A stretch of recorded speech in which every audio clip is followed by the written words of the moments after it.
welcome everyone to a very special, extra special podcast of RuneQuest, Company of the Dragon, where we are going to be covering what our good friend Kymrese has been doing while he hasn't been around. So we're jumping back in time a little bit, because as of the time that we were recording this right now, the company is in sea season of 1621, and they've begun doing some raid and war crimes. But we started the campaign with war crimes with a raid on the slave plantation, the lunar slave plantation in Nymevale. And during that, the majority of the company was camped out at the Old Tower ruins, which was just south of the Starfire Ridges.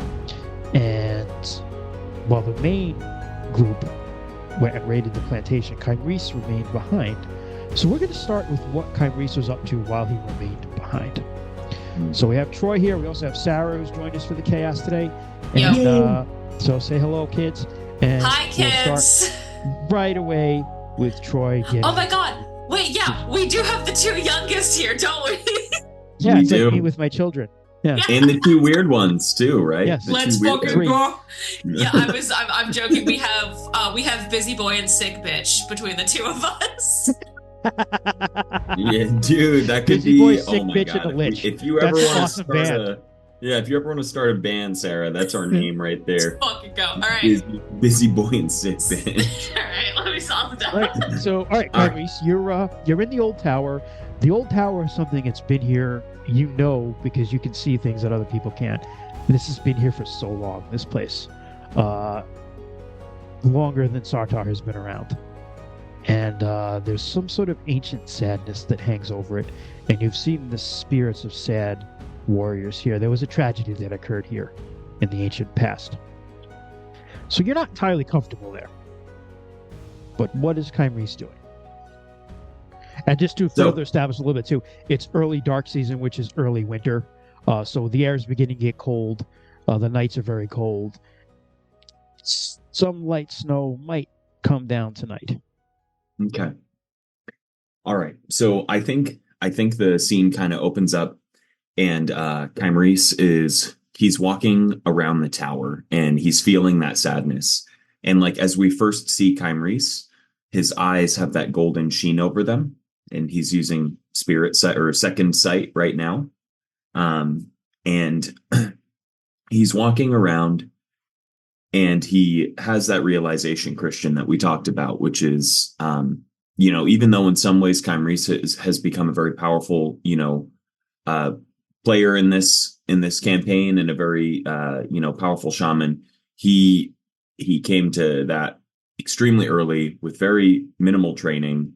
And he feels, especially in this place, he feels very disconnected from like the world and from the spirits and from the other shamans and everything that he could learn from them and that kind of stuff. So Kymrese, after walking around a little bit around the tower, he finds a spot where he can settle down and sit down on the ground, and he starts to meditate. So if you'd like, I can make a meditate roll, Christian. Sure. And if you want to augment with that with something, you can too. Yeah, I do. So because he's feeling very alone, I think he's going to augment with his love for his family, which has shifted from just his dad to his tribe, obviously this group, right? All that stuff. So I'm going to augment with that. And I did get it. I get a 16. So then I will go ahead and roll for my meditate. So that's plus 20 to your meditate skill roll. Okay. Which makes me have a 59 total. Okay. If only you had 10 more. And I got a 47. So I did get it. So regular success. Okay. So you find the silence easily. So I pictured Kymrese, and he's sitting down, and at first he was uneasy, right? So it takes him a moment to kind of find that peace, find that silence in the air around him. And I think what happens is, as he's still, right, he feels the cold on his skin, and at first he's shivering, right?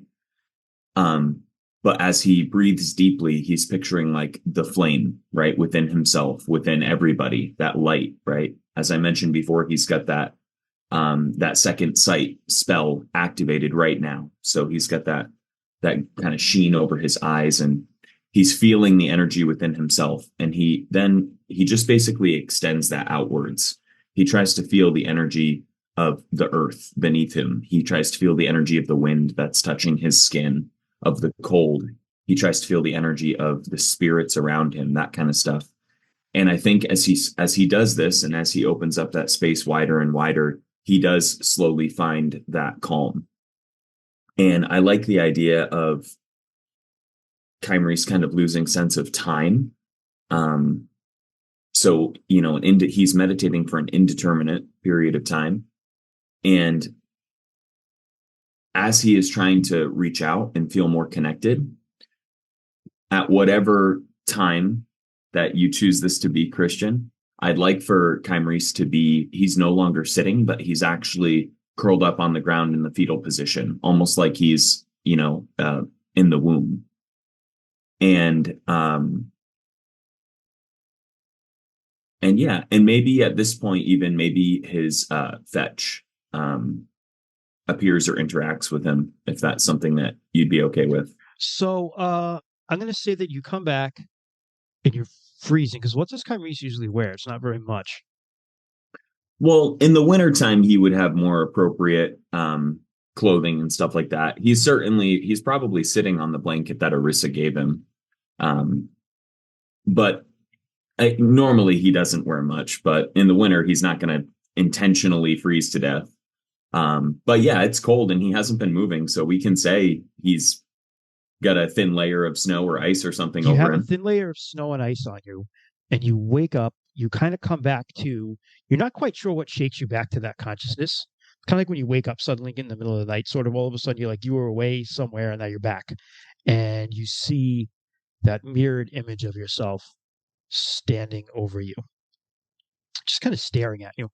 And it's an interesting thing when you see your fetch, because it's never entirely, you can never entirely tell if your fetch is looking at you with love or hate.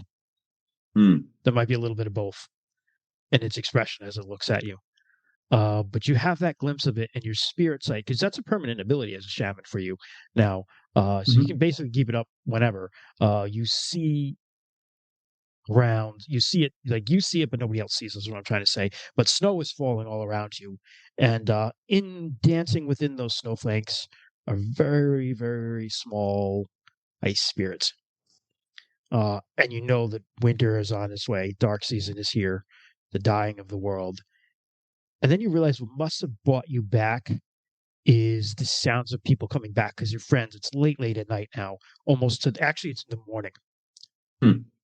The sun is arose. You went all through the night, and your friends have returned with the refugees safely. I think and they're tired and they're haggard. And I'm just kind of recapping what happened there.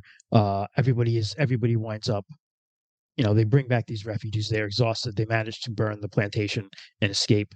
Actually, they didn't burn it. I'm sorry. You hear of how they fed some people to dogs and then killed the dogs, and escaped relatively unscathed, and with these people who were enslaved. So it's a good thing. But now they have to move on fairly quickly. So the plan is just to rest and then move on as soon as possible.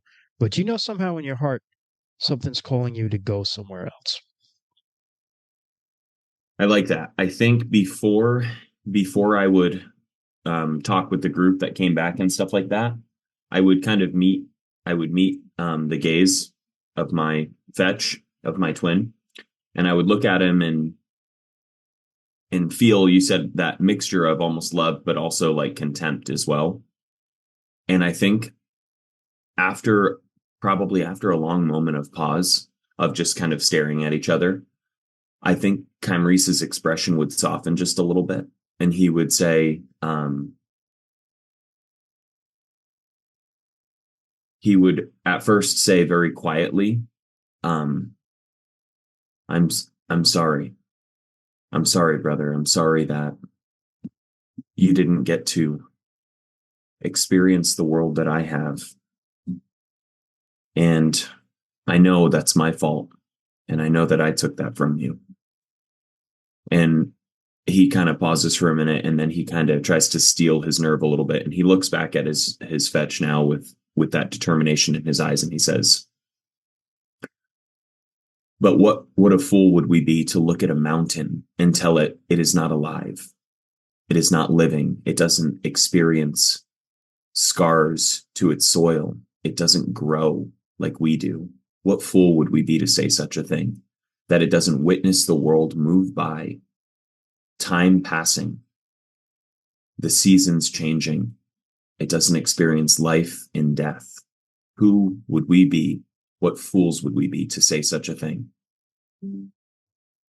And I look at my fetch and say,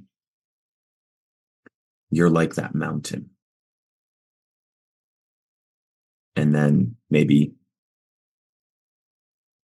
I close my eyes and just take a deep breath and then open my eyes. You feel a moment of a little bit of acceptance and a little bit of resignation that you know is yours but not yours. But when you open your eyes, your fetch is not there. All right. I will get up because it's cold as fuck and I'm no longer meditating. Yeah, it's cold, man. You have you know you don't feel your legs for a little bit. You kind of have to hobble back to everyone. Perfect. I just yell for Discara to carry me. Discara, you big fuck, come over here. You hear how they managed to raid the plantation relatively without much problems, get everyone out. And the only real hiccup that they had was there was the lunar sorcerer who owns it, although he wasn't there. He had a pet or a friend, Manticore, that chased after them. But everybody managed to bribe him. Oh, they were totally more than leave. friends. Yeah. They were fucking. Christian's like, where do I go from this? This is anyway, what I'm here for. I'm just gonna move past that, and we listen and we do not judge. And the plan is that everyone's gonna like rest because people are exhausting, especially the slaves. They don't necessarily dress correctly. Rest, get them warmed up, get some food in them, but then almost immediately head north through the Lismelder tribal lands along what's called the Gooddale Path, because Navenna, who is Bryn's aunt, knows some very friendly people at the northern part of the Starfire Ridges where you guys can hide out and avoid any further, hopefully detection. Sure. Gotcha. You, however, know that because you've known rumors and you've talked with some locals that the Lismelder tribe, particularly in the town of Hillhaven, which is just off this map. You can just see the end of Haven right there. If you look at the map that I have here, you see VEN right there. Hillhaven in particular, but the Lismelder tribe in its entirety, but particularly in Hillhaven, that clan has a very strong tradition of Kolat shamans. Okay. So that might be the place for me, is kind of what Kymrese is thinking. If you were to look for further instruction or some more kind of perspective, that would be a place to start for Kymrese. And this is a known thing by everyone mostly, or just by kind of the shamans? That's just nope. Everybody pretty much knows that. It's a known thing of the Lismelder and the shaman knowledge. So we would be heading the same direction, but would eventually veer off. Yep. Yeah. Less than a day. Realistically, it wound up taking them, I think, 2 or 3 days because they were trying to stay off the path in places. Right. So that's over 100 people. One person can slip past things very unnoticed. Okay. All right. Well, maybe as we're heading that way, after everyone gets a brief rest and stuff, I'm sure this decision that Kymrese has to make is a difficult one, right? Because he knows that his friends are going to be probably in peril, very soon, or just continuously. And particularly, obviously, Orisa too. He doesn't want to leave Orisa, but on the same token, he feels that this is something that's bigger than he is, and it's something that he is he is someone who's very fucking weird and very untraditional, but he's also someone who has a very deep rooted sense of tradition and duty. So he's very dichotomous there.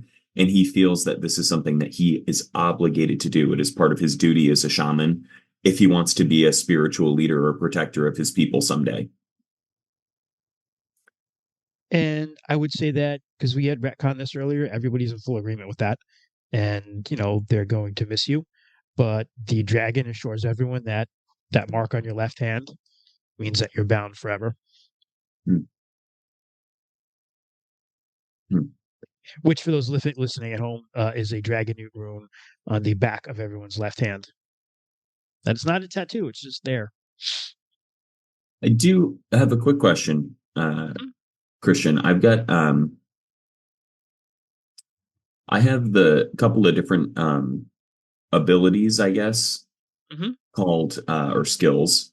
So one of them is spirit travel, and then the other one is what's the other one here? Spirit dance. Yeah, well, I've got spirit dance and spirit lore. I guess so spirit travel. Is that something bleh. Is that something that I could use to basically could I like project my spirit basically into another place kind of thing? How does that work? That's exactly what it's used for. When you're discorporated, you use that to travel through the spirit world. And is the Now, you can spirit use that to travel through the spirit world. So there's a the easiest way to explain this is kind of like there's a spirit world that kind of overlaps the natural world. okay.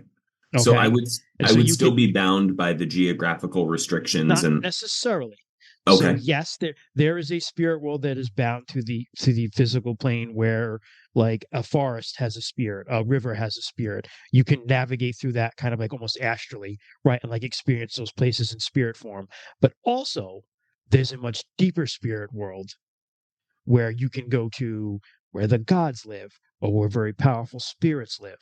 And that's kind of lays up against our world, but is also there are places that are very deep in that world that aren't necessarily there's no adjacent place to, you know, the concept of earthquakes, right? Interesting.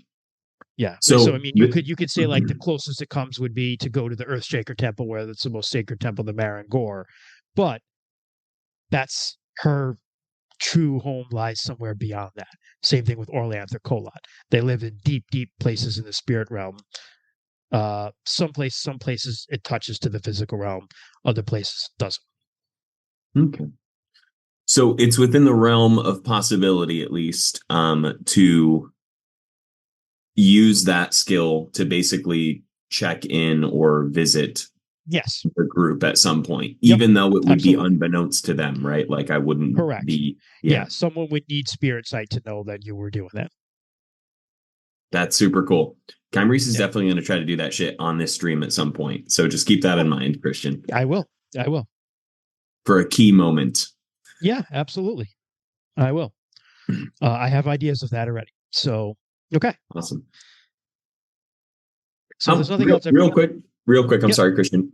How much in-game time has passed since this moment to where we are currently? Several seasons. So Winter, almost a year. So think of this as in our world terms, this is like the beginning of December, right? Or November, Yeah. like the beginning of winter where you are right now. Right now, everybody is in like early spring. Okay. Sea season is early spring. Okay. So a couple months, few months. Yeah, like three months or so. Yeah. Okay. So in game world, it would be dark season, sea season, and sacred time, and a little bit of I'm sorry, dark season, storm season, and sacred time, and a Okay. little bit of sea season. Okay. Okay. Sounds good. Just for my Yeah. reference, so I know kind of how Yep. long this journey takes, essentially. Yeah. Now they spent some time just like holed up because of storms and stuff.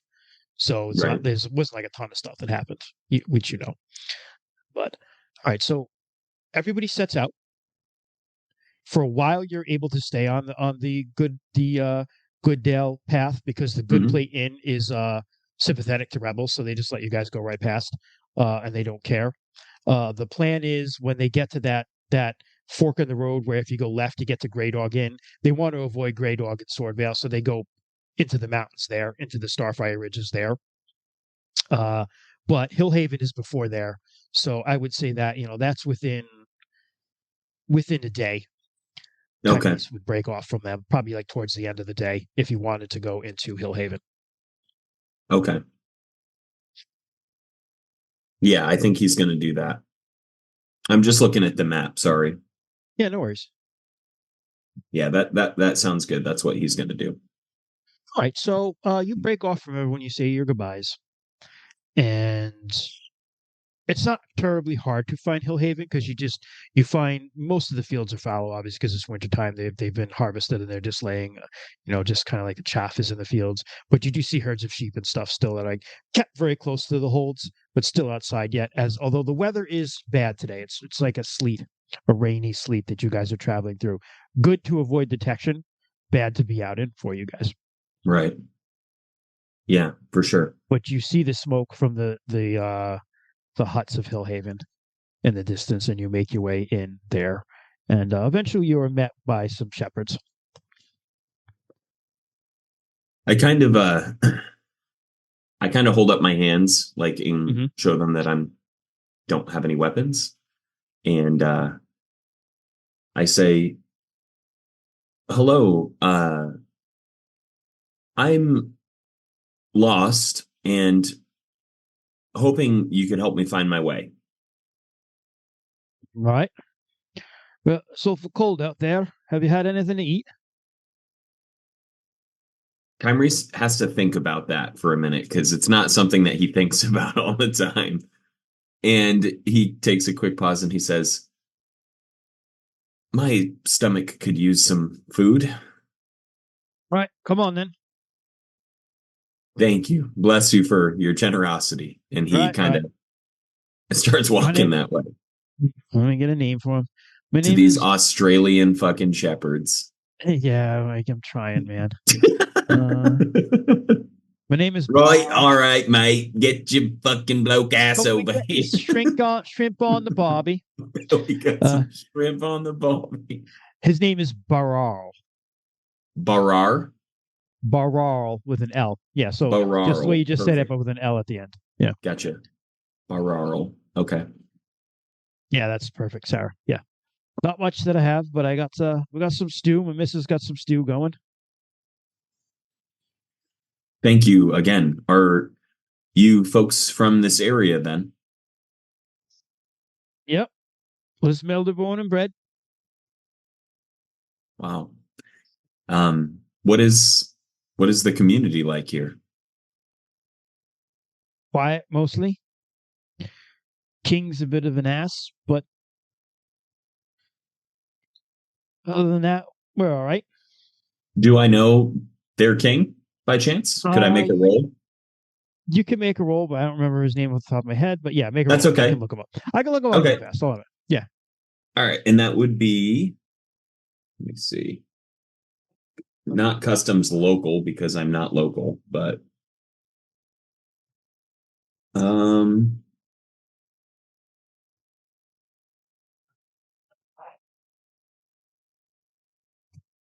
Christian, while you guys are checking that out, I just have a question. Are these folks considered Kalymar or no? No, the Lismelder is a separate tribe of Sarkar. Okay, their own tribe. For reference, also, they're the only tribe who did not participate in the duck hunts. They're pretty tight with the ducks. These quackers. They live hard on the quackers. They also live hard on the edge of the marsh. So. Okay. Radical. I'm not really seeing a skill, Christian. So I would call it like local lore, customs local. Okay. All right. I just have a 35 in that. So we'll go ahead and roll for it. 39, no dice. Okay. You can't quite place the name. Okay. I assume you all are shepherds? Cotters, which is the term for shepherds, because they live in a cottage. Yeah. Seems like a peaceful and noble profession. I suppose. Lunars be taxing us on more and more of our wool. The fucks. Kymrese just clenches his jaw when they say lunars and taxes. He's just subtly pissed when they say that. Kymrese the tax evader. Kymrese the fucking lunar hater. Kymrese in the real world is like cool libertarian. Like the tattooed, like kind of like hippie one who's like not like because some libertarians suck, but like the cool one who's just like, The cool ones. yeah, the cool one of the cool ones with like all the barista tattoos and stuff. Yeah. Yes. That's Kymrese. So what are you wandering around in dark season for alone? He kind of pauses and he says, "Well, I was traveling with some companions, but our our paths split a ways back, and I guess I am on my own from here. But not right now." And I kind of gesture to them. Hey, he kind of tips his stew to you. Um, I guess I'm looking for someone. Not sure exactly who, but I believe this is the place where I'll find them,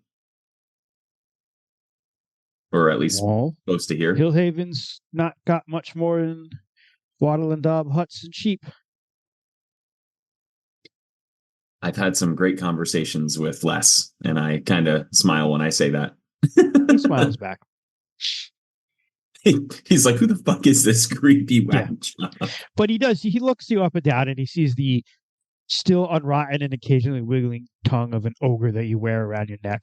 Yeah, that's true. That And is the thing I wear. he says, "Still, though, I think I know the type you'd be looking for. And we are I'd known say. for one thing here. And I prefer not to get involved as often as I can. Sorry, as often as I can, I prefer to stay out of the affairs of spirits and such. But if you'd be looking for someone who can help you with that, you would be looking for Berndros the Lean." You got to put that in chat, brother.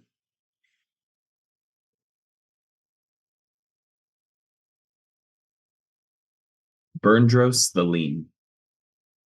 I look at, I have some more of my stew, and I say, "This is very good, by the way." And I kind of look over to his wife, and She seems very thank happy. you. There are I a couple say, kids who are just like staring at you too, like little kids. Little kids just like stand and stare at you. it's Barabal. Narwhal. Baral, sorry. Sorry. Baral, I hate to ask because you've already taken me into your home and given me warmth and given me food. And I don't mean to make you uncomfortable. If getting into the affairs of the spirits is something you'd like to avoid, I don't want to bring you there. And I say, "But you are a shepherd, and I am lost, and I'm looking for my flock. Is that something you could bring me? Is that something you could help me with?" I get you close to Berendros as I want to go. He lives the other direction from here, though, out past Arenar's Peak, kind of out by himself. But Thank you very much. I'll get you a good amount of the way. It's wild land out there, not always safe for someone who don't know how to deal with the spirits. So I'll get you as far as I can. But we ain't going tonight. It's dark, and you'll stay here. Very well. Thank you again. And as We'd the not night turn kind anyone of out in the cold. as the night kind of winds down, Kymrese will just post up wherever he is least. And they have like a central fire and like kind of it's a small place. Everybody kind of just sleeps around that, but they share what they have. They have some hard bread and some cheese and some stew. And Burgos even opens up. I mean, Baral even opens up a has an amphora of some decent wine that he's been saving, and he opens that up, and you guys can sit and share tales if you wish. Hmm. Sharing tales is dangerous. True. I think I think maybe as we're sitting by the fire, if the opportunity presents itself, if there's any soot or ash around the fire, Hmm. I'd like to carve just a symbol, like a rune symbol of protection, Sure. um, near the fireplace. Um, Absolutely. maybe just kind of like subconsciously, that's something that Kymrese is just kind of Yeah. fiddling with. But There's more than enough um, soot to do that. Kymrese looks at the man and says, "I do, I do wish I had something to give to you, but alas, I travel pretty light." Um,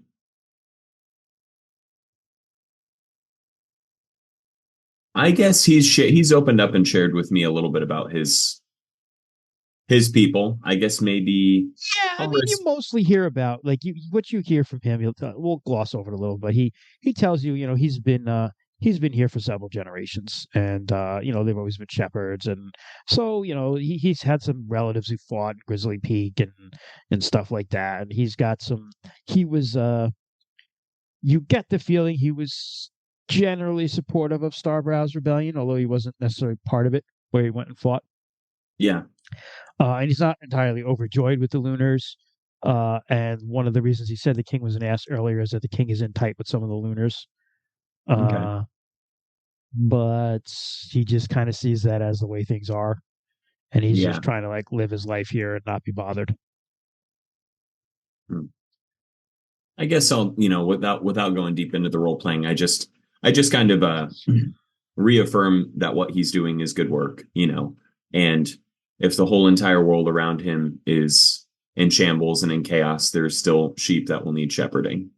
And those sheep in turn will provide clothes for people that need clothing and food for people that are hungry. So that's what I mean when I say it's noble work. Yeah, he appreciates that, and doesn't need or want anything from you. He says that Orlanth is one of Orlanth's titles is Orlanth Open Hand, and generosity is a virtue, and strangers are welcome.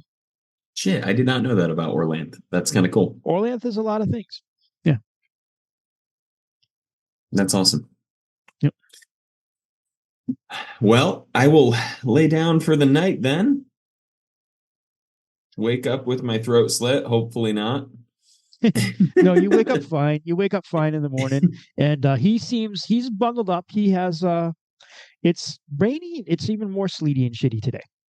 So he's Perfect. bundled up pretty hard, and he's like, "Gonna be all right with what you have. I have could get you a spare cloak. It's a little old and ratty, I'm afraid, but still does a little bit of the job."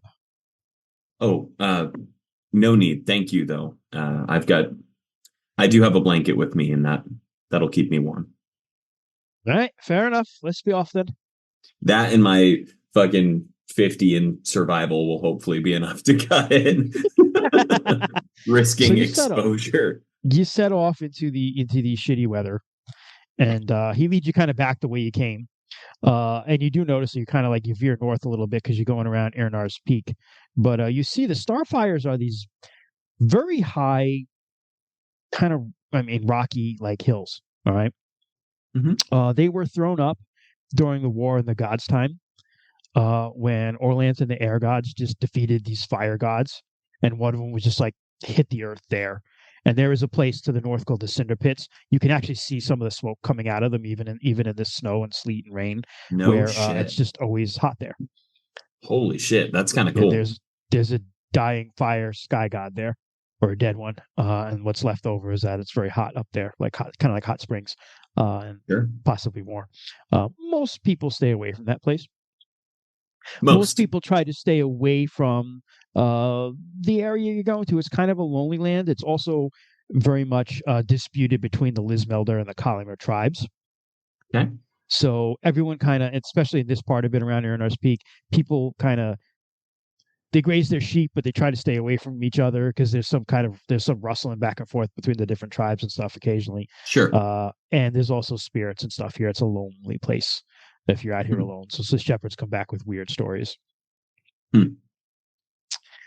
but he takes you to the Aranar's Peak is is like easily picked out from around the other ones because it's a peak. It's kind of a very pointy, rocky hill Mhm. compared to the other ones. But he's like, all right, if you just you get to the base of it, he's like, have you just follow this around. Stay away from the Hare Woods if you can. It's not a good place to be. People go in there lost; they don't come out. Hmm. Yeah, they used to, but Duly recently noted. they haven't been.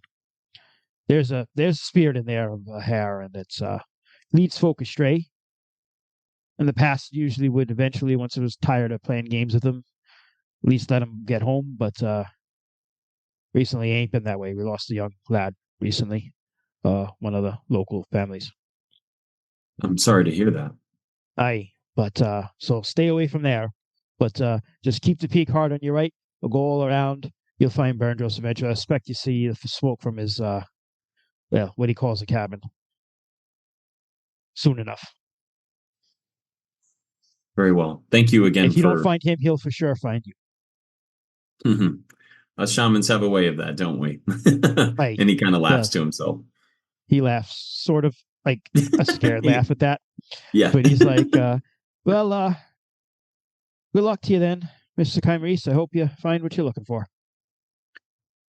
Thank you very much. And good luck to you and your family. Lessons on you. And he turns his back and goes his way. Kind of hustles away, hustles to get out of there. And I would say it's about late in the day right now. Okay. Let's say just past noon. Hmm. Okay. Well, Kymrese sees where he has to go, but he also gets the sense that this strange omnipotent power called a game master just dropped a fucking thread that he's maybe interested in looking into. So it's on the way. He's gonna head towards Erna's Peak at least. I mean, Berndros's house is like on the other side of Ernar's Peak. Okay, so it would be closer to the Harewoods. Yeah, you kind of have to skirt you have to kind of like let's say you're on the western side of Ernar's Peak. Berndros lives on the eastern side. You just kind of have to go around it to get to where he is. Okay. Yeah, And I'll you can see start doing that. the Hare Woods are like north of there. All right. So you start heading around, and as you go, you can see like less and less sign of like human habitation. You could see like obviously people graze their sheep and stuff here, but as you started to get around to the eastern side, you're seeing less and less signs of that, less and less tracks, things like that. Tracks are kind Okay. of starting to get hidden underneath the sleet, and it's kind of like a mixture of sleet and snow that's falling now. Okay. If you have the blanket over your shoulders, you know how like the outer edge of that gets soaked and you can feel the coldness through it, but you're Yeah, not quite wet seeping yet. through it. That's where you're at, starting to seep through it. So you're pretty miserable. But as you go and you're walking, you eventually see. I'm also going to put up my spirit site, by the way. Yes, there are many spirits in this realm. Many spirits. You see, mostly small spirits or rocks. Again, some of those snow spirits you see dancing around a little bit, but you also see a little boy kind of standing and looking at you God from a damn it. distance. And it's Arissa. No. No, uh, uh, he's a little boy, and he's not dressed for the weather at all can I because he's a tell, is he a spirit. spirit? Yes, He is a and he's spirit. just kind of staring at you. I Probably look about at 6 or 7. I look at him and I kind of cock my head a little bit and He seems like freaked out that you can see him, and he doesn't know if he should like run or not. He's like looking around, and he's like backing up. I'll just get low to the ground. Okay, And just I'd say he's say, about 30 yards away. okay. Oh, he's quite a ways away. Yeah. Um, hmm. I think maybe I'll sit down and I'll start playing the drum that I have. Yeah. And I'll invite him to. Do you like music? Kind of yell Kind of to like him. he's very like he's got that like wary expression on him, but he kind of like starts creeping towards you, like like when you offer a wild animal food, he's kind of doing that thing. He like creeps a little bit closer, Yeah, jumps back yeah. a little bit, creeps a little bit closer, and over time you play the drum, and he slowly makes his way to you, and he's like, I like music a lot. What did he say?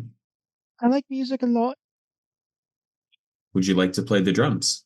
but I haven't. I don't think I can anymore. We can try. Well, I can't touch anything anymore.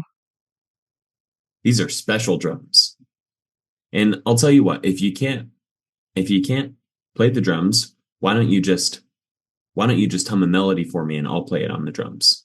That way we're playing Oh, music together. okay.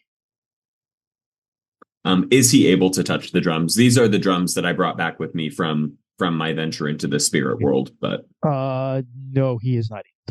okay. Hands pass right Um, through. hmm. I take it you've been out here for a little while. I lost. Hmm. It's not a fun place to be, is it? Lost. Oh, Hmm.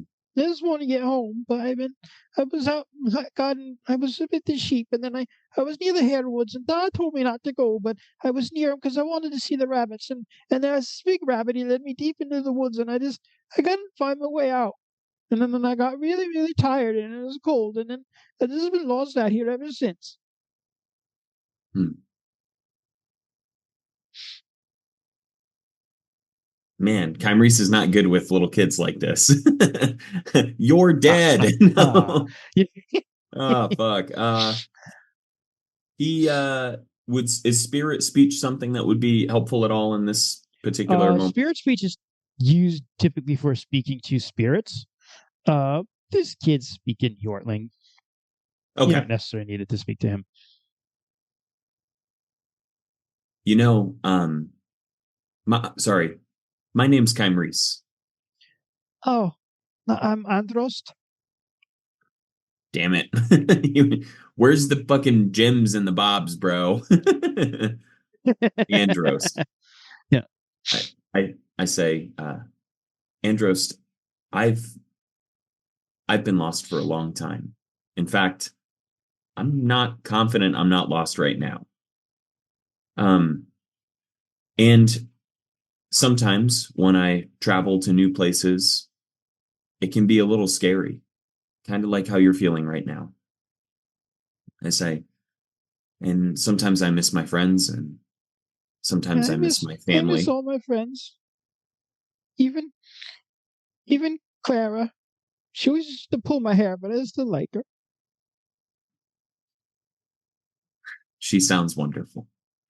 She was my sister.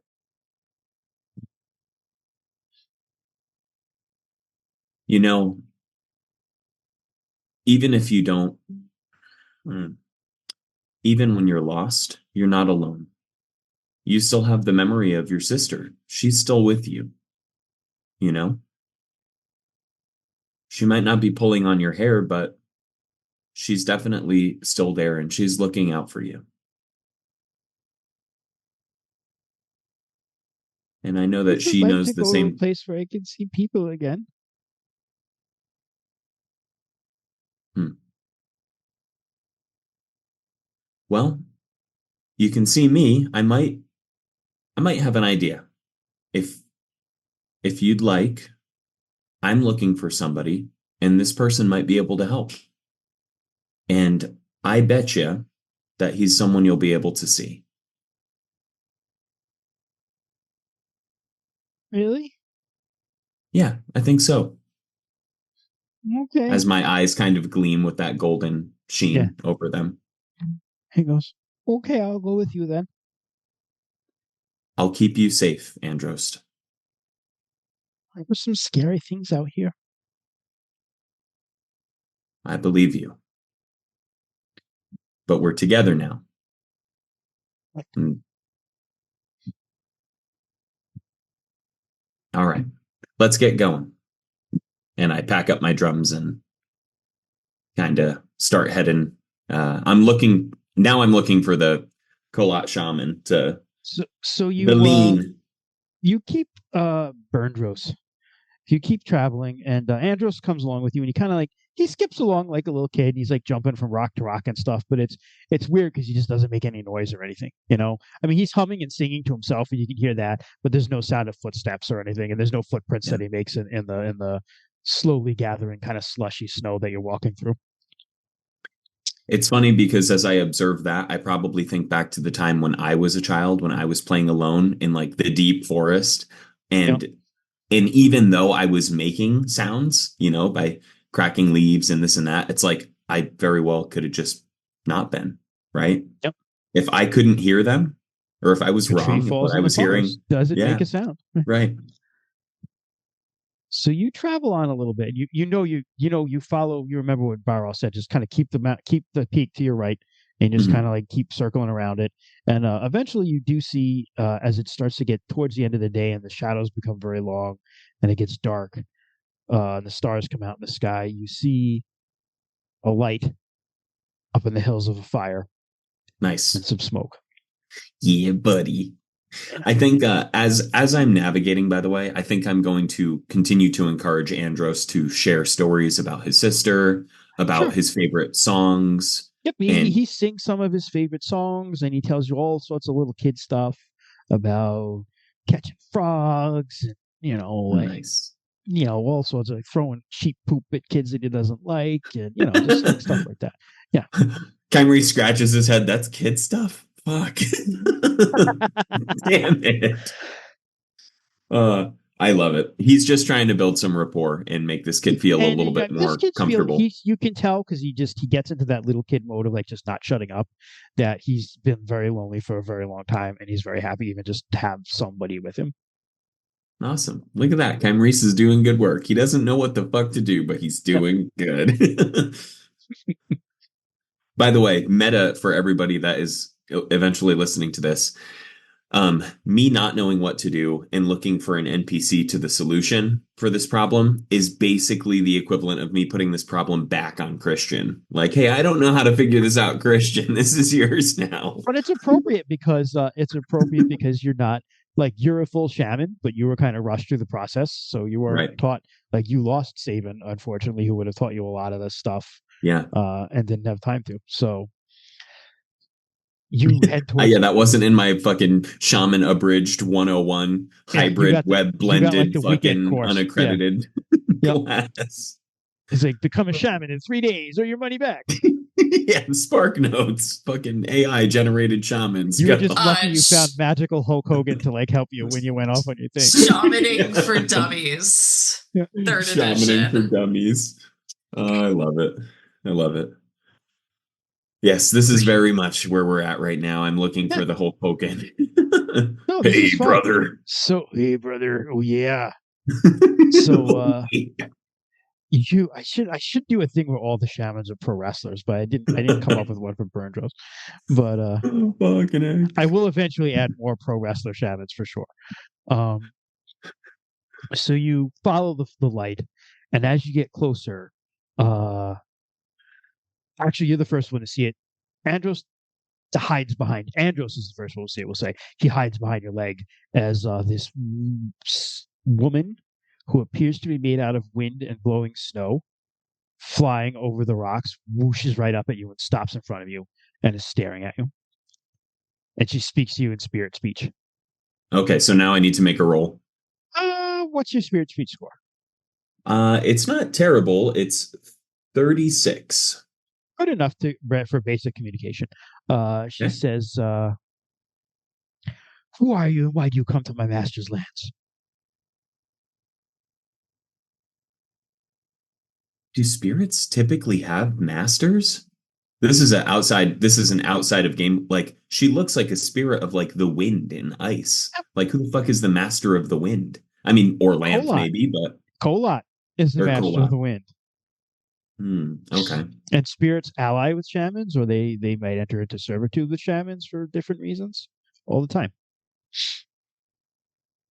I say, um, They even get captured sometimes. Your fetch can actually like capture a spirit and hold it like bound within itself. yeah, I read So about that. That's kind of you could badass. like you could grab Andros and like yeet him into your fetch and just drain Yeah. his magic points if you wanted to be a huge asshole.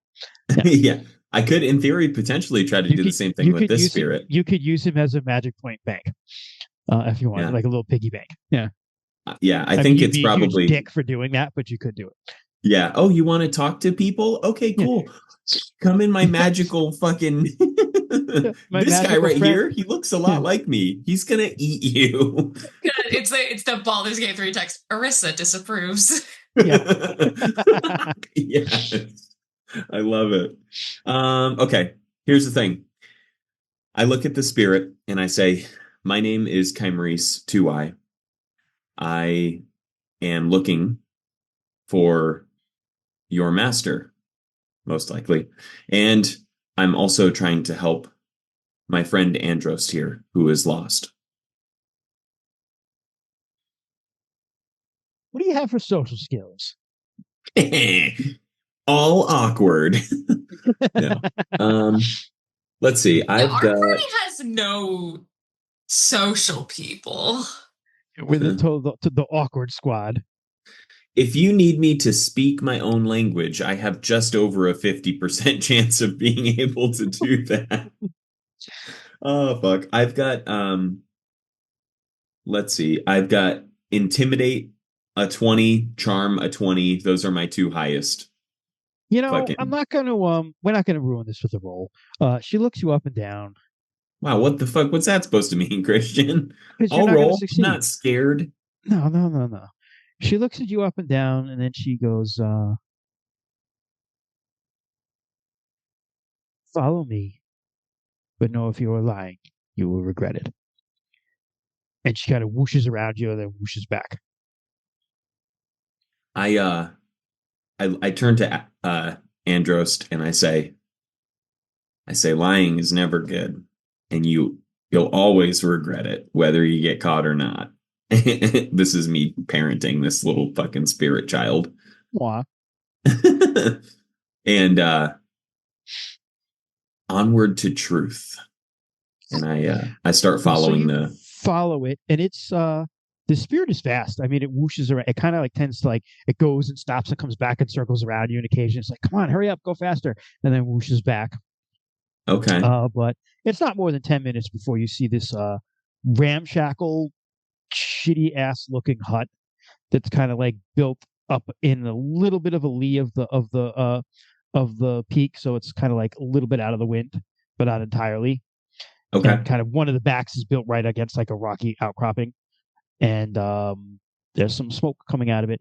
Outside of it, staked on the grounds are like these stakes, from which hang different things that you recognize as spirit things, like animal skulls, feathers, Trinkets and shit like things that. like that. Which, as you walk past them again, you get the feeling of being watched. Pretty much there are always. spirits there keeping track of you. Okay. But she takes you right to the door, which opens, and this guy who lives up to his name of Lean, because he's like super ass skinny, and has Like me skinny. Welcome. Yeah, it's the Kolat look. It has long hair that's starting to like his hairline starting to recede up top. So he's got like that wispy long gray hair, right? And but like also like a very long beard that hangs almost down to his stomach. And Holy shit. he's wearing just a kind of ratty looking tunic, and on his legs he has sandals, but like with like wool socks to keep his feet warm. That's really it. And you doesn't have pants on? You see, even in RuneQuest, there's socks and sandals, guys. Yes, and he's one of them. And he's got tattoos like all over. This guy has tattoos everywhere, like even onto his face and stuff. Like just tattoos all around, all sorts of them. You recognize all sorts of wind and movement and different tattoos. But he kind of stares at you with the same glowing sheen of eyes, looks you up and down, looks at Androst, and he's like, "What do you want?" I've been looking for you for a while. My name is Kymrese 2I, although I'm sure you already know that.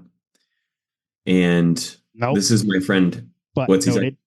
He says, "Nope, but noted." Fair enough. Uh, and this is my friend Androst. Um, he's lost, and I'm trying to help him. He kind of like comes out, and as he comes out, he's got like bow legs and stuff. He like walks out and like kind of rickety, and stares up and down at Andros. He goes, you're one of ours, aren't you? All right, come on in, come on in. It's too dark and rainy out here.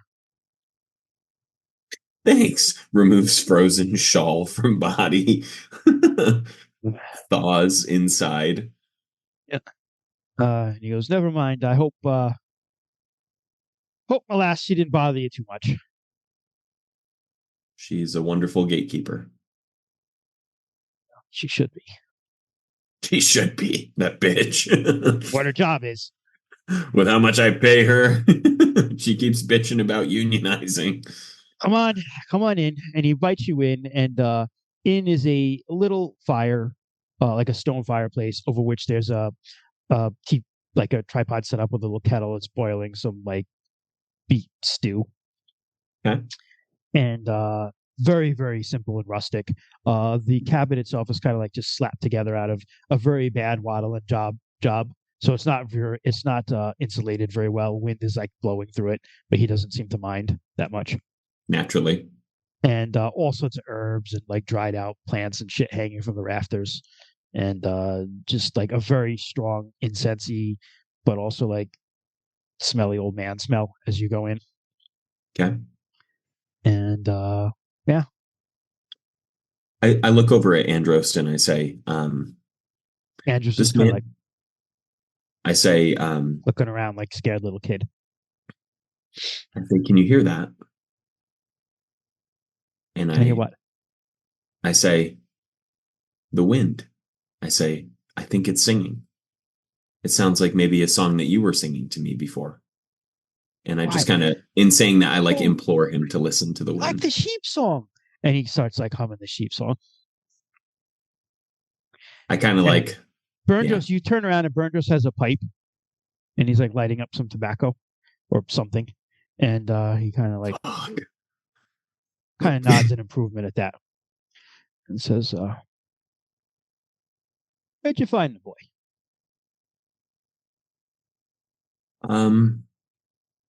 He was not far from Bernard's Peak. He, I fear he may have gotten lost in the Hare woods. Hey, I've been looking for him. He's the one McKin lost. And he's been hiding from me. Don't know what you did to get him to come with you, but whatever you did, my compliments. He says, when you're trying to catch a fish, you need the right bait. I was lost as well. Maybe that's what he saw. And cold and alone. I say all of those things just like that. He goes, right, well. He takes out a like kind of beaten up wooden bowl and ladles in some beet soup for you. Hands it to you. I fucking love beet soup. This is straight up borscht, bitch. Let's go. Yep. This is warm though. Borscht is usually cold, right? You can do both. Oh, really? Okay. Oh, yeah. So warm borscht. Oh, fuck. So good. Damn. Sorry. But it's not much, but it's what I got. Thank you. Right. So he kind of looks you up and down, and his eyes glow that orange while he's looking at you. He goes, right. Interesting.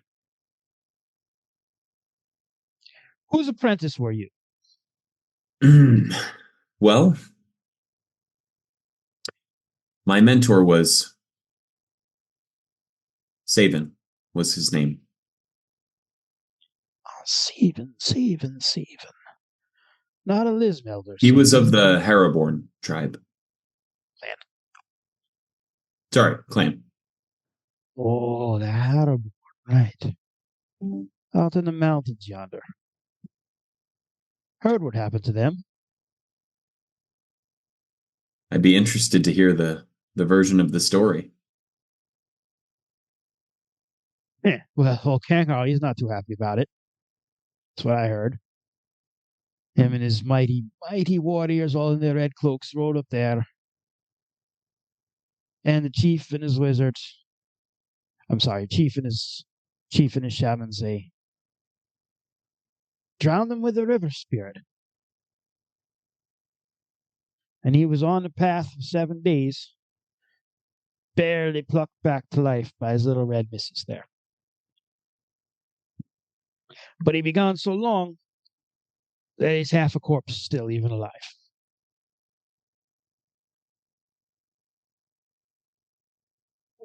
Good on you, I say.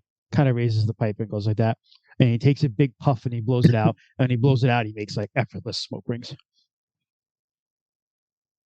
I kind of, I think to myself, I don't say this out loud, but I think to myself, I wonder if he would do more damage as a corpse that's half alive or as a corpse that's fully dead that's going back into the earth. So Burn just looks at you, and he kind of just doesn't say much. He lets you eat in peace, unless you bring anything else up. Can you help Androst? Well, I was waiting for you to finish because I didn't want to be impolite. Oh, sorry. And then I quickly eat my food without He saying just like another stares word. at you awkwardly, like smoking his pipe while you eat. And then I put my bowl down and I say, "Can you help Androst?" Well, that answers a question of mine that you didn't know quite what to do. And that's not your fault because you didn't have enough time with your own mentor, did you? Time's a fickle thing, isn't it? Sometimes we feel like we have too much and sometimes not enough. Aye, the spider weaves the web and we know not how long our threads are. As Arissa is fucking. But the answer is I. Go ahead. Oh no, it was a dumb thing. I'm doing the most Arissa bullshit embroidery while we're doing this to keep my hands busy. I love it. So we have to hike our little friend and send him down the path where he's going to meet his ancestors. Oh, I don't want to go alone. That'd be scary. That's all right, lad. I think my friend here will go with you as long as he can. What do you say? Wouldn't have it any other way. Right. Let's do it. He kind of finishes his pipe, stands up, like an old man, kind of like cracking knees. Yeah. Back a little bit. All the noises being made as he stands up. And he kind of clears the like little seat. He's like, stand up, stand up, stand up.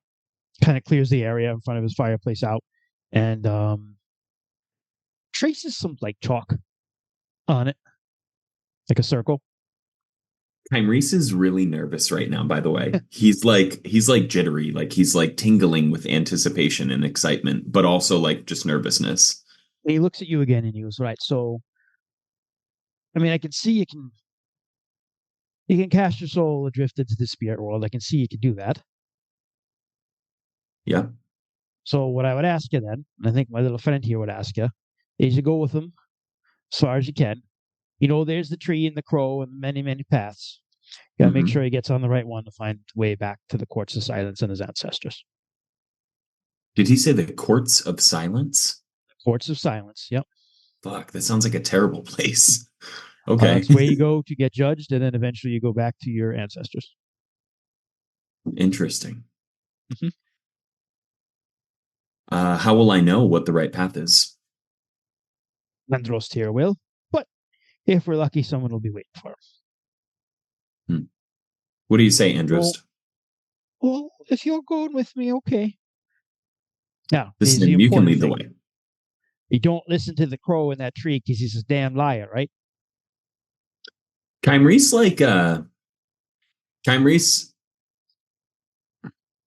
experience with the crow is very different. I mean, the crow is a liar, but it also, like all good lies, right? They're believable because they have truth woven in. Yep. So he remembers his experience with that crow, and he says, "The crow's a cunning one. I'll be careful." Right. Something tells me you've been there before, he says, and he looks at you again with a kind of a quizzical expression. But he says, and now listen, young fella, you're in very good hands here with a very kind man, so you stay close, you hold his hand, and you listen to what he says. You don't go running off where you don't know where you're going, right? Oh, no, I won't. He's like, all right. So I'll be starting with the drumming. Why don't you start with your meditating, and we'll get you on your way then. Sounds good. So he traces this kind of chalk thing, and he says, "All right, well, start getting going, and we'll start the ritual." And he starts drumming, and it takes you an hour to fully discorporate. Okay. Do you need me to roll or no? Nope. Okay. No, that's one of your abilities, so you're good. Okay. So we'll go with that. He starts drumming and chanting. You start kind of meditating, and gradually like detaching yourself from our world. Okay. And over the course of an hour, you find yourself standing outside your body. Yeah, buddy. Watching over your body is that mirror image of you, about equal size, because your powers are about equal, right? Yeah, I literally gave him half of my power. Yeah. So he doesn't look as like emaciated as he did when you first were seeing him, but he always looks a lot more feral than you. Which is fucking saying something. Saying a lot. Yeah, saying a lot. Exactly. He's got a little more of an edge to him than you do. Yeah. But he's standing over your body, and Andros is there, and Berndros is just drumming and kind of lost in a trance on his own. As you stare at Andros, and Andros kind of just reaches up like a little kid with his little kid hand to hold your hand. I'll take his hand and I'll say, I'll be back. Keep me safe. Keep us safe. You get a nod from your fetch. And as soon as Andros in your hand, like you feel him now. He touches your hand and you feel each other. And as soon as your hands touch, you're standing on like it's different. When you went there, it was like a dusty and kind of dry place. Now it is more like springtime. And it's almost like a mountain path you're going on down a hill.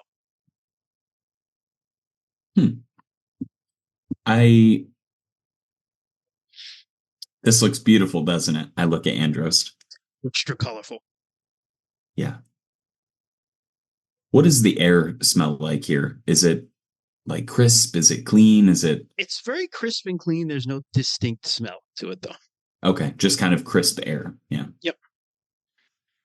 So, Andros,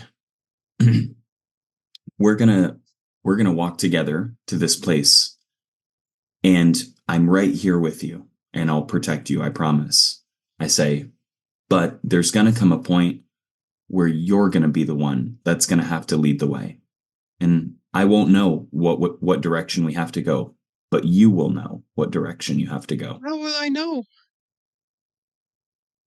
You'll just feel it in here. Okay. He doesn't look very confident in that, but he agrees. I just kind of tug his hair a little, like, and I say, laughs, remember, like, you're not alone. Yeah.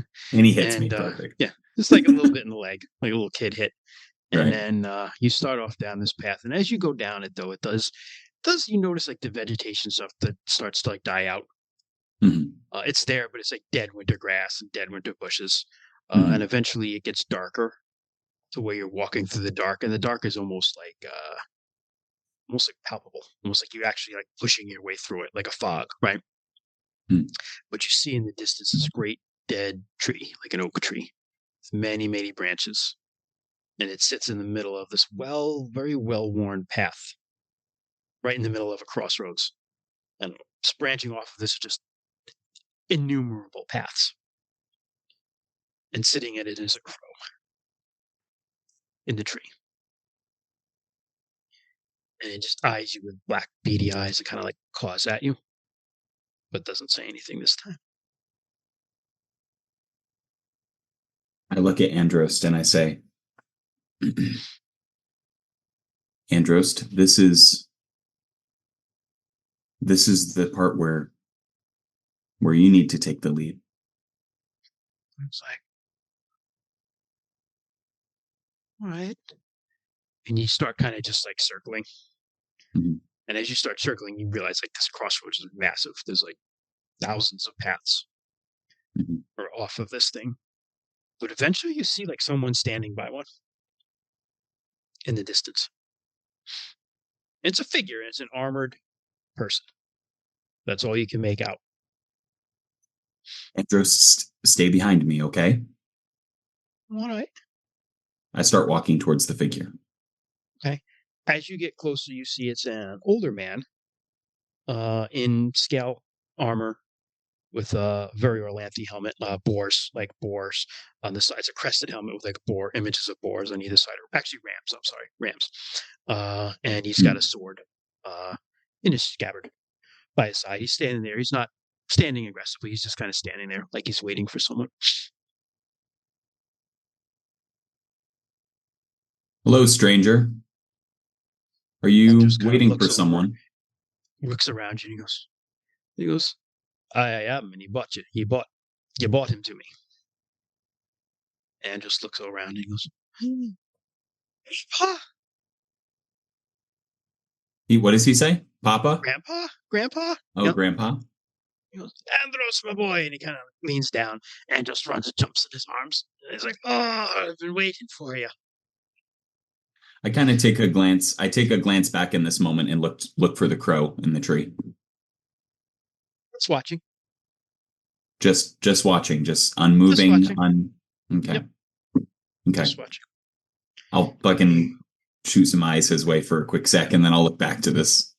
And he goes, now, we got a ways to go, but when we get there, we're going to be in Orlance Hall, and everybody's waiting for you. They're so excited to see you, and there's a big feast.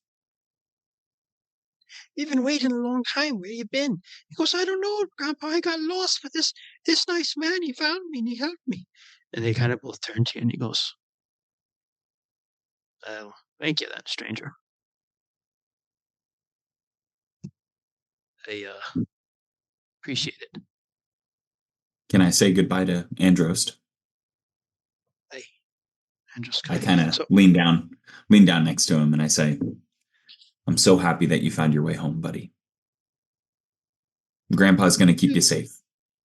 Thank you so much. I don't forget you. I kind of tussle his hair a little bit.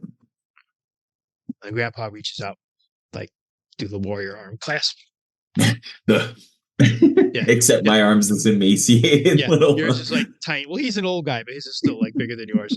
And he just kind of pulls you closer and looks you in the eye, and he goes, thank you. That's all I have to give, any much. But you feel like something whoosh into your arm when he does it. I just look him in the eye and I say, I did it for Androst. I know you did, but it shouldn't go unpaid. Gain 1 power. Gain 1 power? Ooh, Gain 1 power. What the fuck? spicy. Shit, son.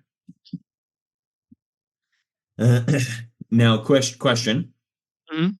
Whenever I gain power, can I delegate that to my fetch, or is that he always has the permanent power I gave him? You can keep it for yourself or give it to your fetch. Okay, I'll decide that later. That's not important for right now. I'll just put it on my character sheet so I know. Yep. And then he goes, good luck on your journey. I hope you don't have to come back here for a long, long time. Wasn't so bad. I didn't think so either. All right, young fella, come on. And he tosses his hair and grabs his grandpa's hand, and they kind of start walking down the road. And he's telling him all about stuff, and is very, very happy. Little boy.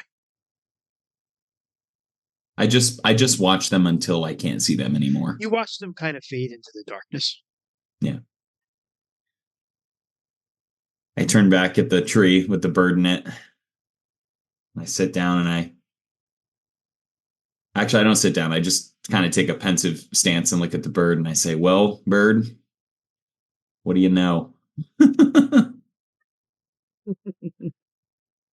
And then It says to you, guess, I'll see you again, Tuai. Many, many times. how do I get out of here? I kind of like say to myself as I scratch my head. Back. You know the way back. I know Something the way back. Kymrese knows is the way back from death.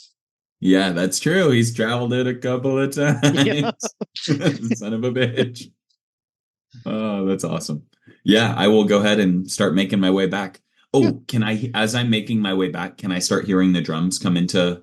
Yes, absolutely. Fuck yeah, dude. Yep. Yes. I start And again, following the drums. the plants gradually become alive again, and you're in that cold kind of cold, windy path that you were walking on, Yep. and you find yourself back in your body. I kind of take a minute before I open my eyes. Like when I come back to my body. I kind of like nod my approval at the fetch as I come back to my safe body. Kind of nods back, bro nod. Bro nod. And as I get back into my body, I take a couple of minutes before I open my eyes. I let my senses return to me, right? Focus on like what I can hear, the wind, like the drums, what I can smell, what I can feel, what I taste, like all of those things, right? And then when I'm finally ready, I open my eyes. The drumming is stopped, and Burdros is kind of just looking at you. He made it home. Well done. Is it always so easy? No. And I look at him and my eyes well up with tears just a little bit. And I say, is it always so hard? Boys.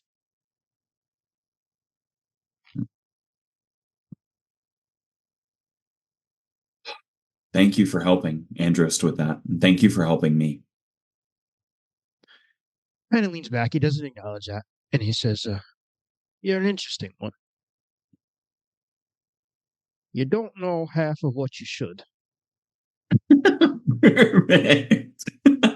Sorry. And,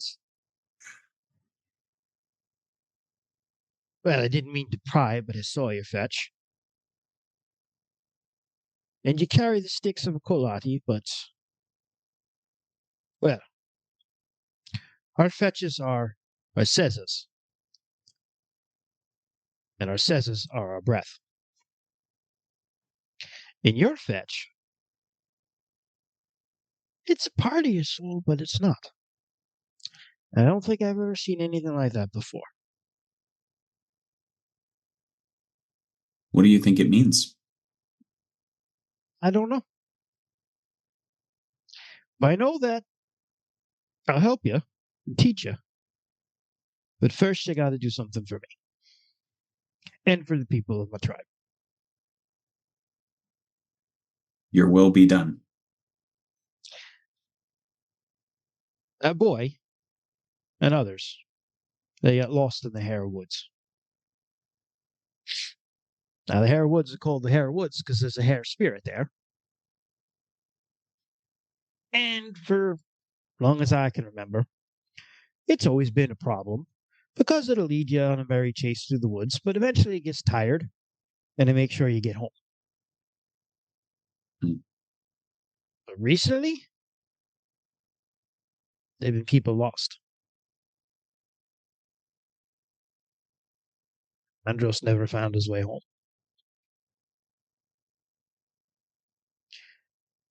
So I think you can handle this. I've been in mind to do it myself, but I think you might be the one to do it. Go to the woods, find this hare, find out what his problem is. Get it to stop getting people lost. Because if it don't do that, I'm going to have to bind it.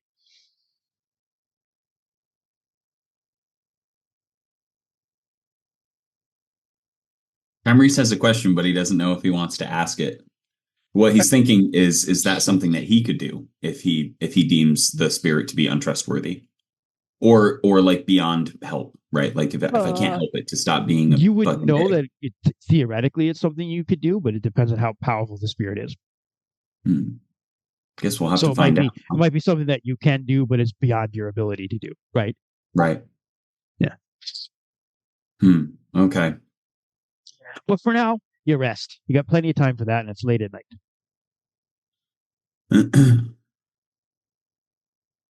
Why are you so willing to teach me? What do I have to give to you other than solving this problem that more than likely is not but a minor inconvenience for you, for someone as experienced as yourself? How's lad? You're young yet, so you might not know this, but as you get older, you will. But our existence doesn't always have to be about what we can do or what others can do for us. It's more about what we can do for others.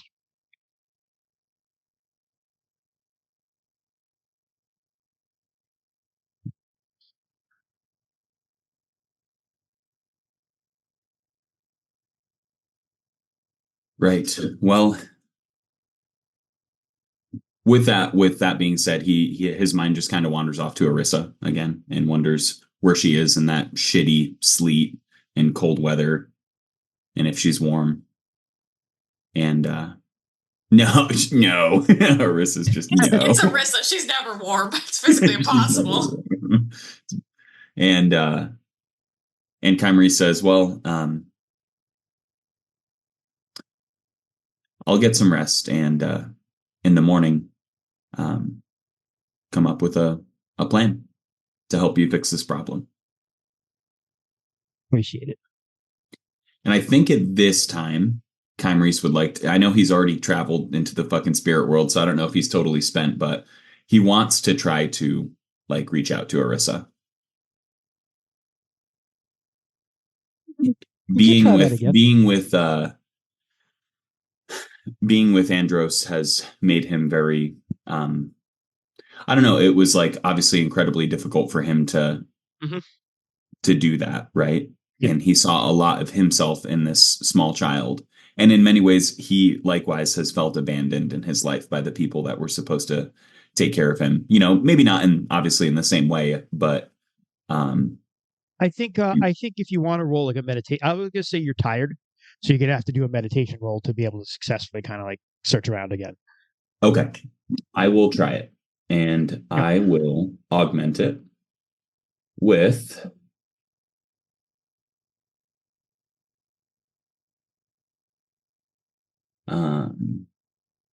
Love loyalty. Arissa would be the best one. I don't have that on my character sheet. I have the Veil Heart. Okay. I have the Veil Heart, and I have the Hareborn Clan, which both could work. Heart. Either one would work. Yeah, we'll do Veil Heart. They're the same, but we'll do Veil Heart. Mm-hmm. I'm gonna like gloss this a little bit just because we have a half hour left. So. Sure. Okay. I failed my augment. I'll try my meditation roll. All right. Nope. I did not succeed. I'm too spent. You're tired. You're just too spent. You wind up. You try to meditate and do it, but you wind up just falling asleep. I like the fact that I still find a little bit of comfort in falling asleep, like with Arissa's blanket around me. We'll say you dream of her though, and nice. I will give you this: you dream of her and your friends, and they are in the Hall of a Warrior. That's what you get. The Hall of a Warrior. Interesting. Yep. A friendly place, and you know that where they are, they're protected. Hey, that's enough for me. I sleep like a baby, which means I cry periodically throughout the night and shit myself. And crap yourself. Yeah. In the morning, you wake up and it's still that shitty weather. Still. God. And Burgos gives you a breakfast. Okay. And he's like, well, if you just head north, you'll get to the Hare Woods. Shouldn't take you that long. And if you just go in the Hare Woods, he'll find you eventually. Here's a couple days worth of food. Don't think you'll need it all, but okay.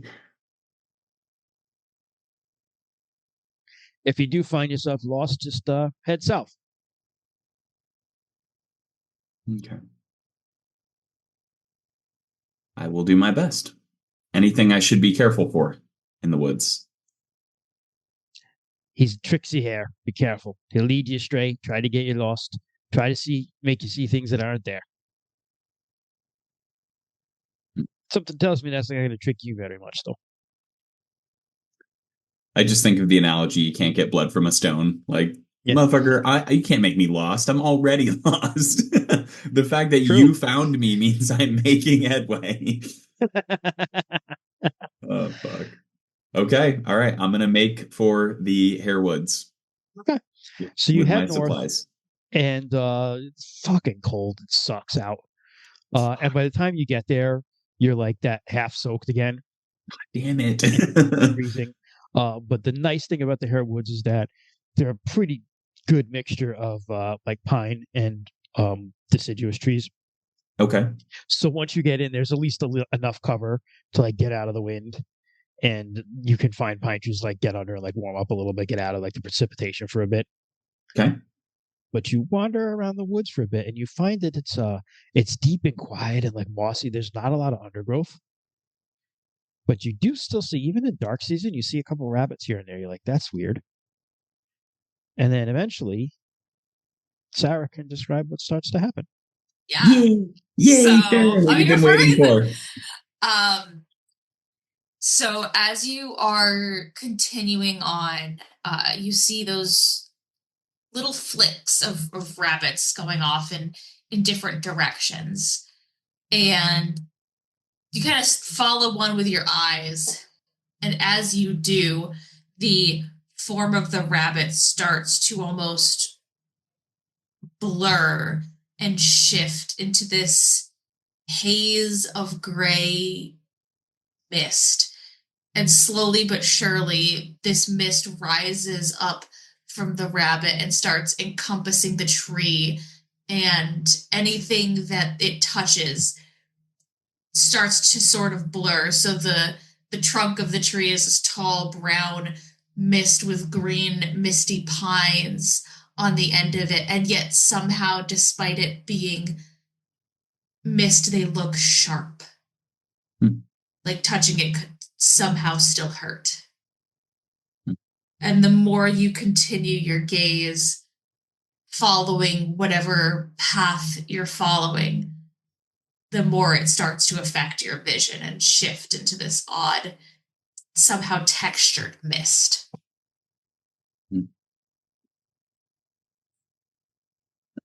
Does my spirit sight do anything to alleviate this or change it at all? Let me ask you a question, Sarah, just to make sure if we have to roll or not. Is this an attempt to mislead? Yes, mislead and more confuse, yeah. Kymrese, we're going to do a power versus power check to see if it works on you, basically. So could I real quickly, could I offer the possible alternative of me using my truth power rune affinity versus illusion? You can augment your power roll with that. With truth? Okay. Yep. I'm going to do that. So because my truth rune is 75. So okay. Let me ask you a question. What is your total of your power plus your fetch's power together? Well, that's total power. That's kind of a hard question for me because on my character sheet, I have 20 total power. But I said I gave half of that to my fetch. I gave 9 to my fetch. So So you have 11 in your fetch. Well, you would have 12 now, and your fetch would have 9. So you have 21. Nope, I have 11 now, and my fetch has 9. Assuming I take that point and don't give it to my fetch. Okay. I had 9. Right, I had 19 total points before. Okay. So your power is 20. Yes, so my power collectively is 20. Of it that way. It's good to keep track of it collectively that for a shaman because stuff like this comes into play. All right, so your power is 20. Okay, yeah, you could augment. Your truth rune. I do succeed on my augment with my truth rune. Okay, a regular success. And then power. What do you need me to roll for power? My power score is hold on a minute. 20. So just give me a roll. Okay. And tell me what you roll. 4. Damn, bro. Okay. You see let's right through fucking go. It's supposed to be on a 4 dice, right? No, I'm just kidding. See right through this. And also check that you get it. You get to roll to see if you get another point of power because of that. Really? Yep. Holy fuck! All right, I'll check the box. Yeah, but you might even see like a little rabbit, like the wizard from Wizard of Oz, like trying to do this, the spirit. But something is attempting to deceive you right here. I look at it through this mist and this distortion, and I say, "Little rabbit, your tricks won't work on me." And I look right at it as I say that. Is this the rabbit or just a generic little dude? Christian. It's up to you. That would be hilarious if it was a little rabbit of no consequence and it therefore was a trick that worked on me. Fuck. Damn That rabbit it. hops away. The Mad Hatter comes out. Yeah. Yeah. Damn it. Yeah, so the rabbit you're looking at scampers away, but you hear another set of rabbit feet hopping, like thumping on the ground away behind you.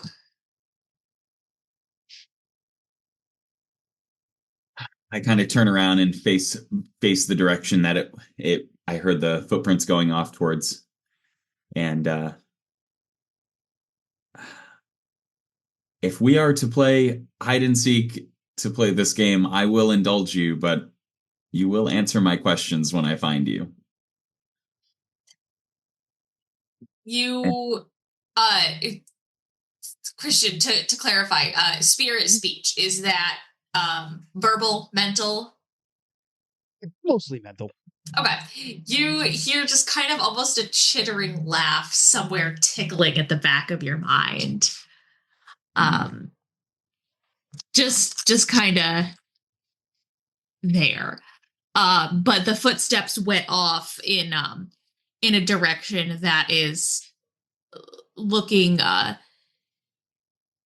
deeper into the woods.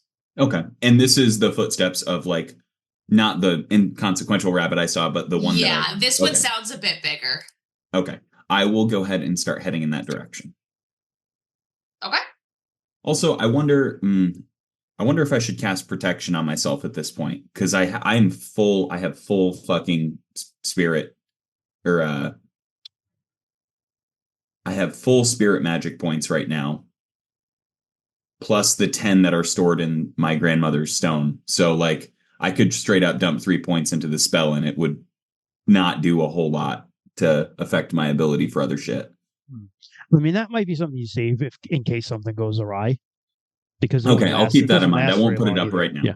Yeah. Yeah. Okay. I also have detect spirit as a spell. Maybe perhaps that's something that I could Well, I use. think that's probably a good one. Yeah, yeah. Let me do that. Okay. Okay. Now, if I remember from the chat badgering us over and over for not rolling to see if we successfully cast spell, Yeah. So you that is run it something I power have times learned. 5. So you get to use your spirit. I mean, you have 100% chance of doing it. I do. I Just have a don't 20 roll power. a Roll it. 100. Roll anyway. Just 90. You don't want to roll a 96 or higher to totally biff it. That's all. Okay. The one time chat's not here, they're getting acknowledged. Yeah. Yeah. I rolled a 3, so I did really My fucking good again. God. Yeah, Yeah. dude. I'm just looking Okay. up the text spirit. But, Is this where all my fucking good rolls went?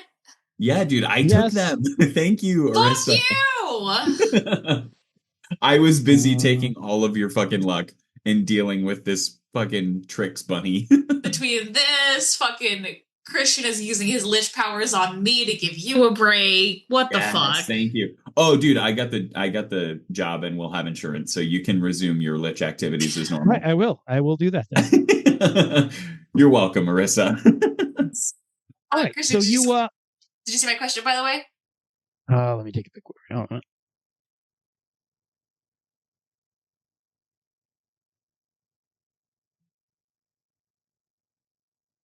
Yeah, okay, that's fine. yeah. Ooh, I We'll like the say that idea, for, and I guys. just want to look it up.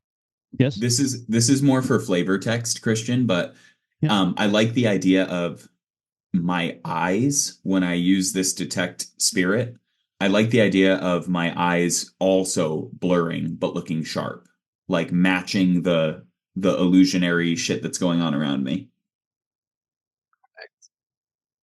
Very cool. I love it. So yes, detect spirit, just to clarify, allows you it detects the presence of spirits and also, Kymrese, divides them into 2 power classes. So this is very meta. Powers those of power 18 and below, and those of powers of 19 plus.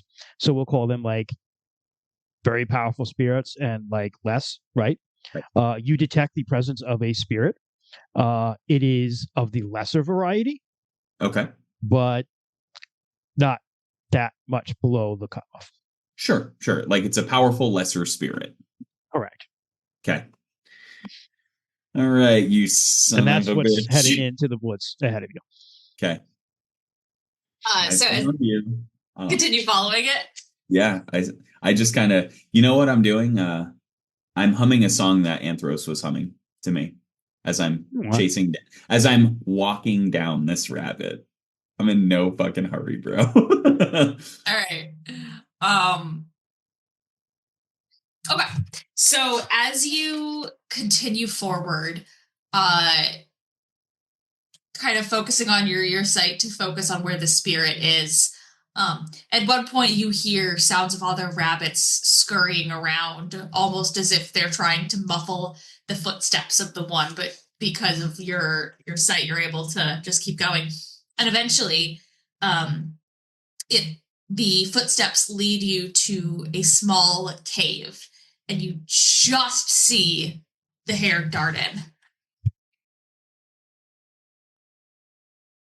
So Kymrese right now is feeling very confident, right? He's feeling really fucking good right now, which, you know, he's young and he's doing really well in this particular task, so perhaps that's to be expected. Um but the other thing though is Kymrese is actually feeling a lot of anger right now about what happened to Anthros. And he, for a brief moment, as he like stands at the entrance of this cave, he recognizes that. He recognizes that he feels that ire within himself, and he doesn't decide if it's serving him as useful or not yet. So he just kind of lets it be, and then he steps forward into the cave, Right. humming that same tune that Anthros was humming. Hold on, sorry, I'm getting a quick clarification.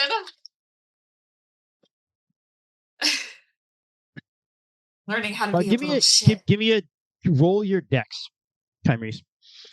Try My to roll dexterity? under dex. Yep. Dex times 5. Perfect. Let me know how you do. Okay, not dodge though, right? Nope. Okay. I failed by 1 point, bro. I rolled at 56. You step in and you step on some leaves and you just fall through it into a hole. It's fortunately for Kymrese, it's not a super deep hole. Okay. I'm gonna say it's just like chest deep, but you just Okay. ow, and you kind of jam your knee a little bit when you hit the ground, and it hurts, but we're not gonna give you any damage. But you fall into this hole, and you hear like some like laughter. Okay, now Kymrese is actually more angry, and I think he's decided that the anger is righteous, and or maybe this is his fetch influencing him. But now he's actually angry, so he's gonna fucking claw out of the earth like he has on multiple occasions before. It's not hard to get out of. And Okay. when you pull yourself out, you see a kind of mottled looking hair, messy fur, but it's just sitting there and it is staring at you, and its eyes are so strong that you could easily distinguish it from a normal hare. And around it are random trinkets, little things it's found, a tarnished, maybe an arm ring, some interesting looking mushroom caps, a pile of acorns, some scraps of cloth bundled into what might be a nest. I take all of those things in, but again, my judgment, my perception is maybe slightly clouded with anger right now. So Kymrese might have picked up on some stuff behind that, but instead, what he does is he looks at the rabbit and he says, "Listen here, spirit. Your silly games have killed a boy, and you need to answer for that. Why are you doing this?" I have played no games. I am looking for someone. And you see me. You see me fully.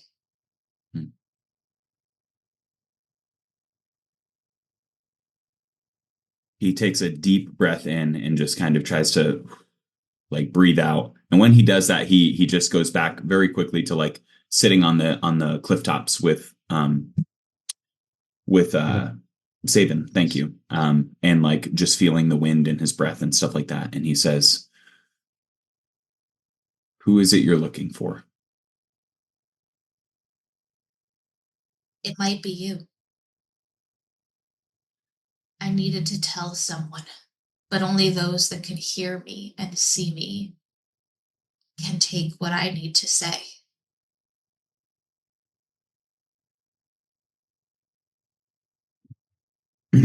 He brushes the dirt off of himself, which is something that normally wouldn't bother him at all, but this is a weird place and he's doing weird shit. So he looks at the rabbit and he says, "Very well, I'm listening."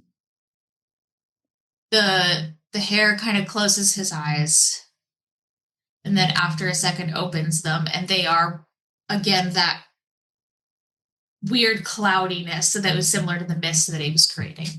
And he takes a couple hops towards you and just kind of like looks up and stares at you. The maiden will not return. The cycle will seem broken. Ice will not break on the frozen stream, and bear not awaken in its den. Death will seem inevitable. But even when ice tears our skin from our bones, there is hope. Be the hope, too I. As you are living and dead, so the goddess shall be. Both at once, yet at the same time neither. Remember that which sleeps can be awoken, and life and breath returned. Others will forget this. And it just kind of leads in. Do not let them. And slowly sits back.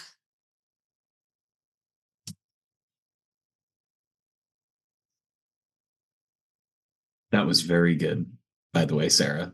Yeah, Christian wrote it. Christian, that was fucking I just good. delivered it. That was both of you. That was fucking solid. And you need to send that to me after this, please. I will. That was extremely good. That hits Kymrese like a fucking ton of bricks, bro. And I'll say this, I'll say it's enough to dissolve his anger that was kind of building up. And he looks at the hare and he says, "I won't let them forget. But do be more careful with the people that enter your woods." I will lead them home. I think maybe right before he says that, I'll say because just because I won't forget, that doesn't mean their families won't. And I do not expect them to. The spirit lives on. And goes home. Now go. He, without another word, he turns and he starts walking out of the cave. No more odd illusions or changes to the area around you happen as you exit. And the further and further you get away, the less and less little rabbits you see on your path. And eventually you're out of the forest into the cold, wet rain again. But at least this time you know you have probably a warm bowl of beet soup waiting for you.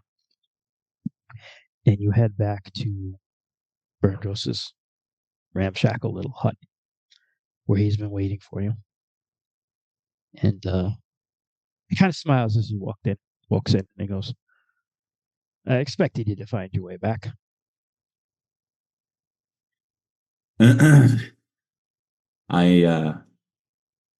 I don't suspect that the spirit will be causing any more issues. Good. It's still there, or did you have to mine it? It's still there. It's even better. It belongs there. It's its home. It, like many of us, was lost and looking for help. Right. Well, that leads me to my part of the bargain. So, if you're going to be a true Kolatic, The first thing you need to learn is how to breathe. Yeah, motherfucker, yeah. And he begins to teach you. Okay. And so the next it is the weather becomes atrocious for the next several weeks. So you stay in with Great. Burgos and he begins teaching you. And he teaches you different methods of breathing, which Okay. I'm going to they're actually each of them is its own skill. I'm going to text it to you along with Oh, what it fuck, does. dude. But he teaches you What? something called the 4 sacred breaths. Oh my God, I fucking love this. That's And he so says, "Now, dope. this is only part of it. There are more than 4 sacred breaths. Well, we're just going to start with these 4. How And many are there? eventually, 7. Okay. Eventually, you should find your way into the Horned Realm where Kolat himself lives. Pay tribute to him. Hmm. And if you're a mind to, it would do very well for you to go to the old Wind Temple, as they hold the sacred breaths there and teach them. Hmm. I don't But see I'll that get on you the started. map. It's in the mountains. I'll show it to you. It's not Oh, on the map you have right now. is it far away from here? No, No? Fuck. no. Okay. All right. Let's fucking It's a go. sacred. It's a very sacred Orlan's temple. Okay. Dude, are Yeah. they gonna have giant fucking eagles with Hulk Hogan's riding on them? Yeah, brother. No, Macho Man Randy Savage. Hulk Hogan was for the sun god, so Macho Man's Oh, for fuck. That's the right. My wind god. bad. Yeah. My bad. So he teaches you. He spends this season teaching you the 4 sacred breaths, and he also teaches you how to create a spirit like a bundle, like a spirit magic bundle. What is So that? you can create a little like a sacred medicine bag, right? Whoa. So he teaches you. I will give you this. This is a spell, and I'll teach you how to do this as well. Uh, Is this under additional magic? Like it'll be my a shaman this will be a powers? spirit. This will be a spirit magic spell. Spirit magic spell. Okay. I will get, and again, I will give you this off screen to like the Sure. details, but he teaches you that.